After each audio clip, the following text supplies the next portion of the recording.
बिस्मिल्लाहिर्रहमानिर्रहीम। अस्सलामु अलैकुम वरहमतुल्लाहि वबरकातुहू। मेरे प्यारे भाइयों और बहनों, आज का अहम मसला है कि अगर सऊदी अरब में रमज़ान का चांद नज़र आ जाए तो क्या भारत में भी उसी दिन रमज़ान शुरू हो जाएगा या हर मुल्क अपने हिसाब से चांद देखेगा। सबसे पहले ये समझ लें कि रमज़ान इस्लामी हिजरी कैलेंडर का 9वां महीना है और इसकी शुरुआत चांद देखने पर होती है। ये कोई फिक्स अंग्रेज़ी तारीख नहीं है, बल्कि चांद के दिखाई देने पर निर्भर है। रसूलुल्लाह सल्लल्लाहु अलैहि वसल्लम ने फरमाया, चांद देखकर रोज़ा रखो और चांद देखकर रोज़ा ख़त्म करो। अगर आसमान पर बादल हों तो शाबान के 30 दिन पूरे करो। इस हदीस से ये मालूम होता है कि इस्लाम में चांद देखने का एहतिमाम है। अब सवाल ये है कि क्या पूरी दुनिया एक ही चांद पर अमल करेगी या हर इलाके का चांद अलग माना जाएगा। उलमा के बीच इस मसले में 2 रायें पाई जाती हैं। पहली राय ये है कि अगर कहीं भी चांद नज़र आ जाए तो पूरी दुनिया के मुसलमान उस पर अमल कर सकते हैं, क्योंकि हदीस में आम हुक्म दिया गया है, चांद देखकर रोज़ा रखो। दूसरी राय ये है कि हर मुल्क या इलाके का अपना मतला यानी अपना क्षितिज होता है। अगर सऊदी अरब में चांद नज़र आया लेकिन भारत में नज़र नहीं आया तो भारत अपने स्थानीय चांद देखने के हिसाब से फैसला करेगा। अक्सर भारत, पाकिस्तान, बांग्लादेश और दूसरे देशों में स्थानीय चांद देखने वाली कमेटियां फैसला करती हैं। भारत में आमतौर पर मरकज़ी रुयत हिलाल कमेटी या अलग अलग राज्यों की कमेटियां ऐलान करती हैं कि चांद हुआ या नहीं। अब अगर सऊदी में चांद दिख गया और भारत में नहीं दिखा तो भारत के उलमा स्थानीय गवाही के आधार पर फैसला करेंगे।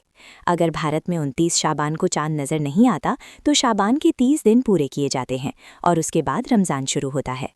ये मसला फ़िक़ही इख्तिलाफ़ का है, यानी दोनों राय रखने वाले उलमा अपनी अपनी दलील रखते हैं, इसलिए इस मसले में झगड़ा नहीं करना चाहिए। जिस मुल्क में हम रहते हैं वहाँ की अधिकृत कमेटी और उलमा के ऐलान पर अमल करना चाहिए।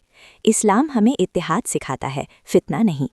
मेरे भाइयों और बहनों, आज के दौर में सोशल मीडिया पर खबरें बहुत तेज़ी से फैलती हैं।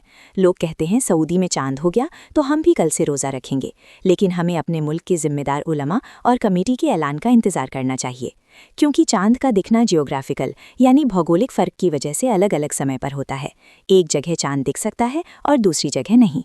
इसलिए सही तरीका ये है, पहला कदम 29 शाबान की शाम को चांद देखने का इंतज़ार करें। दूसरा, स्थानीय रुयत हिलाल कमेटी या भरोसेमंद उलमा का ऐलान सुनें। तीसरा, उसी के मुताबिक रोज़ा शुरू करें। अब हमें रमज़ान की तैयारी कैसे करनी चाहिए। सबसे पहले तौबा करें, दिल को साफ़ करें, नमाज़ों की पाबंदी शुरू करें, कुरान पढ़ना शुरू करें, गुनाहों से बचने की पक्की नीयत करें। रमज़ान सिर्फ कैलेंडर की तारीख नहीं है, ये दिल की तैयारी का नाम है। अगर सऊदी में पहले रोज़ा हो जाए और भारत में एक दिन बाद हो तो इसमें कोई गुनाह नहीं है। हर मुल्क अपने मतला के हिसाब से अमल करता है। ये फ़िक़्ह का मामला है, ईमान का नहीं।